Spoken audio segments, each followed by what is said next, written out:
Hi అండి, ఈరోజు cake video అయితే చాలా సింపుల్ బర్త్డే కోసం ఒక కేక్ కావాలని చెప్పి ఆర్డర్ అయితే వచ్చింది. ఇది ఆ బాబుకి 10th బర్త్డే కోసం కేక్ అయితే కావాలన్నారు. ఫస్ట్ యాక్చువల్లీ థీమ్ కేక్ అయితే ఆర్డర్ ఇచ్చారు, మళ్ళీ క్యాన్సిల్ చేసేసి సింపుల్గా చేయమని చెప్పారు.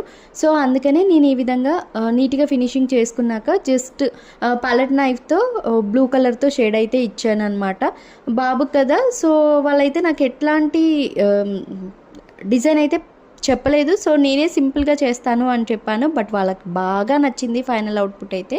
ఈ విధంగా షేడింగ్ అయితే చేశాను. చేశాక బోర్డు పైన నీట్గా మనం క్లీన్ అయితే చేసుకోవాలి. ఎప్పుడైతే మనం బోర్డు పైన నీట్గా క్లీన్ చేసుకుంటామో అప్పుడే మన కేక్ అనేది ఫినిషింగ్ నీట్గా కనిపిస్తుంది. ఇక్కడ చూస్తున్నారు కదా. ఆఫ్టర్ దట్ ఇక్కడ 1M నాజిల్తో నేను ఈ విధంగా 3 రోజెస్ అయితే వేసుకున్నాను. రోజెట్స్ ఇటు 3 అటు సైడ్ 3 వేసుకొని ఈ విధంగా డిజైన్ అయితే చేసుకొని వైట్ కలర్ స్ప్రింకిల్స్లో పెద్ద సైజు అండ్ చిన్న సైజువి స్ప్రింకిల్స్ వేసుకున్నాను. అండ్ ఇక్కడ బాబు నేమ్ 10 నెంబర్ కావాలని చెప్పారు. సో ఫౌండెంట్తో ఈ విధంగా నేమ్స్ అయితే చేసుకొని ముందర ఈ విధంగా పెట్టుకున్నాను. అండ్ 10 నెంబర్ కూడా ఫ్రంట్కి ఇలా పెట్టుకొని హ్యాపీ బర్త్డే టాపర్ అయితే పెట్టాను. ఫైనల్గా అయితే కేక్ చాలా బాగుంది, వాళ్ళకైతే బాగా నచ్చిందండి. అండ్ టేస్ట్ కూడా చాలా బాగుందంట. ఈ వీడియో మీకు ఎలా అనిపించిందో నాకు కామెంట్ బాక్స్లో కామెంట్ చేయండి. ఈ వీడియో నచ్చితే కనుక లైక్, షేర్, సబ్స్క్రైబ్ చేయడం మాత్రం మర్చిపోకండి. ఆర్డర్స్ కోసం వాట్సాప్ నెంబర్కి మెసేజ్ చేయండి. నెంబర్ అనేది స్క్రీన్ పైన డిస్ప్లే చేస్తాను. Thank you for watching. Have a nice